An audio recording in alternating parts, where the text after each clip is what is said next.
புதுச்சேரி மக்கள் உங்கள் அனைவருக்கும் என்னுடைய வணக்கம். வணக்கம் வணக்கம். எல்லாரும் எப்படி இருக்கீங்க?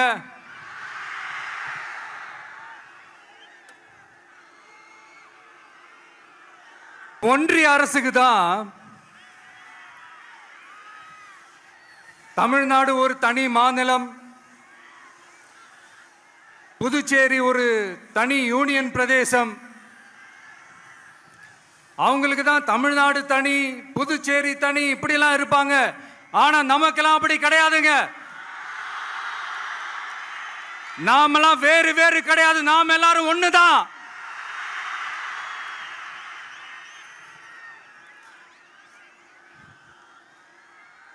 தமிழ்நாடும் புதுச்சேரியும் தனித்தனியாக இருந்தாலும் நாம் எல்லாரும் ஒண்ணுதான். நாம் எல்லாரும் சொந்தம் தான்.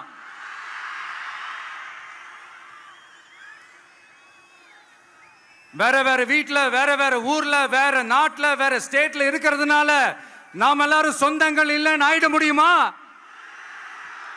அது எப்படி முடியும்? இப்ப பாத்தீங்களா, ஒருத்தருக்கு ஒருத்தர் பார்த்துக்கும் போது அந்த பாச உணர்வு, அதுதாங்க, அது மட்டும்தான். அது இருந்துட்டாலே போதும், வேற எதுவுமே தேவையில்லை.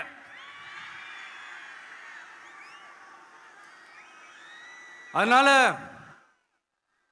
தமிழ்நாடு, புதுச்சேரி, கேரளா, கர்நாடகா, ஆந்திரா மட்டும் இல்ல, உலகத்துல எந்த மூலையில நம்ம வகைரா இருந்தாலும் அவங்க எல்லாருமே நம்மளோட உயிர் தான்.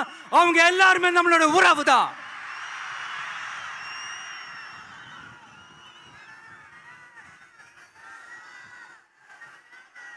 புதுச்சேரினாலே உடனே ஞாபகத்துக்கு வர்றது மணக்குள விநாயகர்,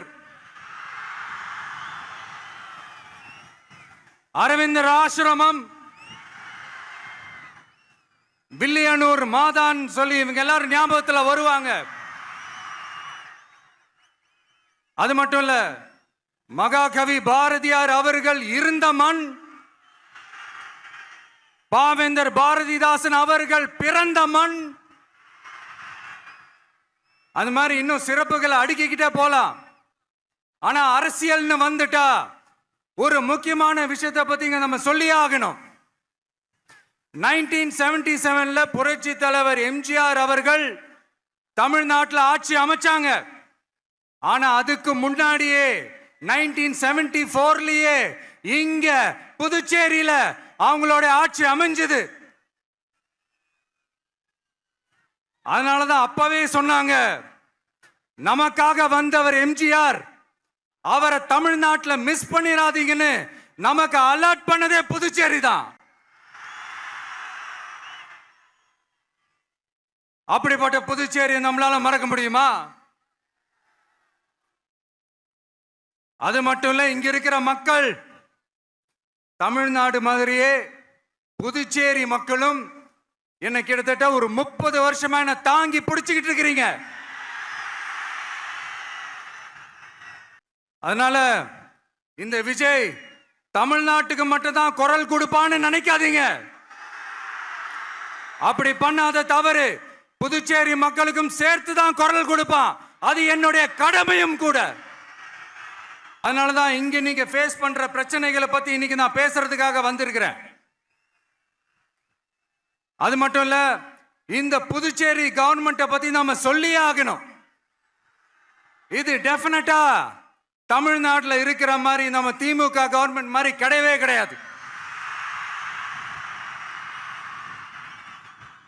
ஏன்னா வேற ஒரு அரசியல் கட்சி நடத்துற நிகழ்ச்சியாகவே இருந்தாலும் அந்த நிகழ்ச்சிக்கு தன்னெழுச்சியா வர நம்ம மக்களுக்கு பாதுகாப்பு கொடுத்து பாரபட்சமே காட்டாம இந்த கவர்மெண்ட் நடந்துகிட்டு இருக்கிறாங்க.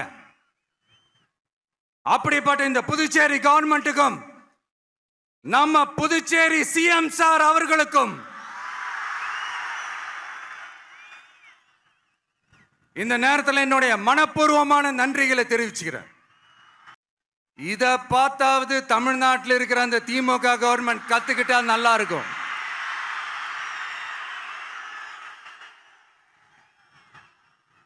ஆனா அவங்க கத்துக்க மாட்டாங்க. பரவாயில்ல, வரப்போற எலெக்ஷன்ல 100% கத்துக்குவாங்க. அத நம்ம மக்கள் பார்த்துக்குவாங்க. புதுச்சேரியில் இருக்கிற கவர்மெண்டோட கூட்டணி ஆட்சியில இருந்தாலும் புதுச்சேரிய ஒன்றிய அரசு எதிலையுமே கண்டுக்கல் என்றது புதுச்சேரி மக்களான உங்களுக்கு நல்லாவே தெரியும். மாநில அந்தஸ்து கோரிக்கையை மட்டுமா கண்டுக்கல, இங்க வளர்ச்சி ஏற்படவும் துணை நிக்கவே இல்லைன்னு கேள்விப்படுறோம். இந்த புதுச்சேரிக்கு இன்னும் மாநில அந்தஸ்து கொடுக்கல. மாநில அந்தஸ்து வேணும்னு கேட்டு பல முறை சட்டசபையில தீர்மானம் போட்டு ஒன்றிய அரசுக்கு அனுப்பி வச்சுக்கிட்டே இருக்கிறாங்க. இந்த வருஷம் கூட மார்ச் மாசம் 27ஆம் தேதி 2025 அன்னைக்கு ஒரு தீர்மானம் போட்டாங்க. அது மாநில அந்தஸ்து வேணும்னு கேட்டு ஒன்றிய அரசுக்கு அனுப்புற 16வது தீர்மானம். புதுச்சேரி காரைக்கால் பகுதிகளில் மூடப்பட்ட 5 மில்கள், பல்வேறு தொழிற்சாலைகளை மீண்டும் திறக்கிறதுக்கு இதுவரைக்கும் ஒரு துரும்ப கூட கிள்ளி போடல. பல்லாயிரக்கணக்கான இளைஞர்களோட வேலை வாய்ப்புக்காக எதையுமே செய்யல. இங்க ஒரு ஐடி கம்பெனி உருவாகணும்ன்ற எண்ணமே இல்லை. அதை பத்தி யார் பேசினாலும் அது அவங்க காதல விழவே விழல. இங்க ஒரு அமைச்சரை ஊழல் குற்றச்சாட்டுல பதவி விட்டு நீக்கப்பட்டு அந்த இடத்துக்கு இன்னொருத்தரை நியமிச்சு 200 நாள் ஆச்சு. இன்னும் அவருக்கு ஒரு இலாக்காவே தரல. இந்த செயல் சிறுபான்மை மக்களை அவமானப்படுத்துறதுன்னு அந்த மக்களே சொல்றாங்க. புதுச்சேரியோட முக்கிய அங்கமாக இருக்கிற காரைக்கால், மாகே, ஏனாம் பகுதிகளில் எல்லாம் முன்னேற்றமே இல்லைன்னு அந்த பகுதி மக்கள் சொல்லிக்கிட்டே இருக்கிறாங்க. குறிப்பா காவிரியோட கடைமடை பகுதியான காரைக்காலை மொத்தமா கைவிட்ட மாதிரி தான் இருக்குது. இது எல்லாமே முன்னேற்றம் அடையணும். டூரிஸ்ட் பிளேஸ் ஆன புதுச்சேரியில போதுமான அளவு பார்க்கிங் வசதி இல்ல, போதுமான அளவு கழிப்பறை வசதி இல்ல. இதெல்லாமே மேம்படுத்தணும்.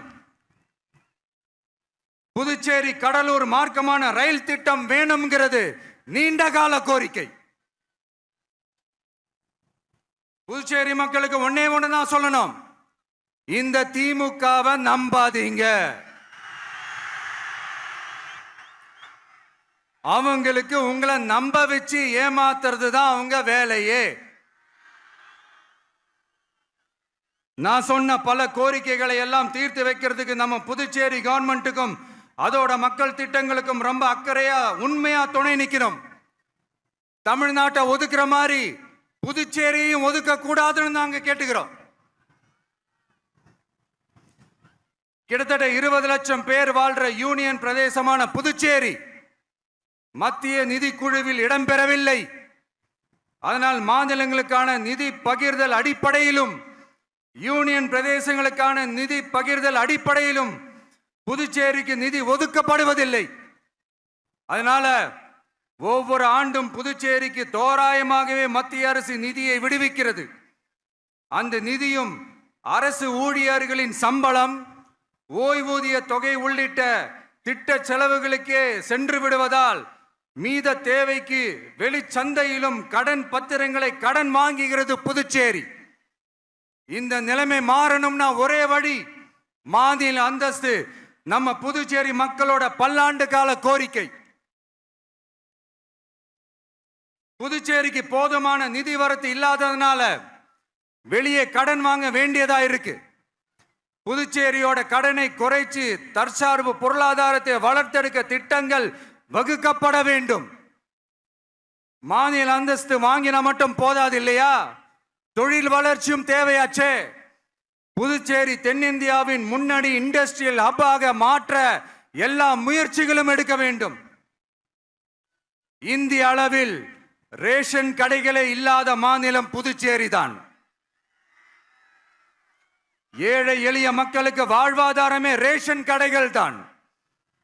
மற்ற மாநிலங்கள்ல இருக்கிற மாதிரி இங்கேயும் அரிசி, சர்க்கரை, பருப்பு, கோதுமை, எண்ணெய்னு அனைத்து பொருட்களும் வழங்கும் முறை சீராக்கப்பட வேண்டும்.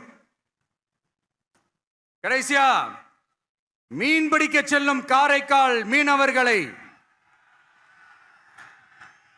அடிக்கடி கைது செய்யும் இலங்கை கடற்படை அவர்களின் படகுகளையும் பறிமுதல் செய்து விடுகிறது. அதனால் நீண்ட போராட்டங்களுக்கு பிறகு அவர்கள் விடுவிக்கப்பட்டாலும் படகுகள் கிடைக்காததால் படு மோசமான நிலைக்கு தள்ளப்படுகின்றனர். இந்த நிலை மாற வேண்டும். நான் மறுபடியும் சொல்றேன், இந்த விஜய் புதுச்சேரி மக்களுக்காகவும் எப்பவும் துணை நிற்பான். வரப்போற புதுச்சேரி தேர்தல் களத்துல நம்மளுடைய தமிழக வெற்றி கழகத்தின் கொடி பட்டொளி வீசி பறக்கும். கான்பிடென்டா இருங்க, நல்லதே நடக்கும். வெற்றி நிச்சயம். மீண்டும் சந்திக்கும் வரை நன்றி, வணக்கம்.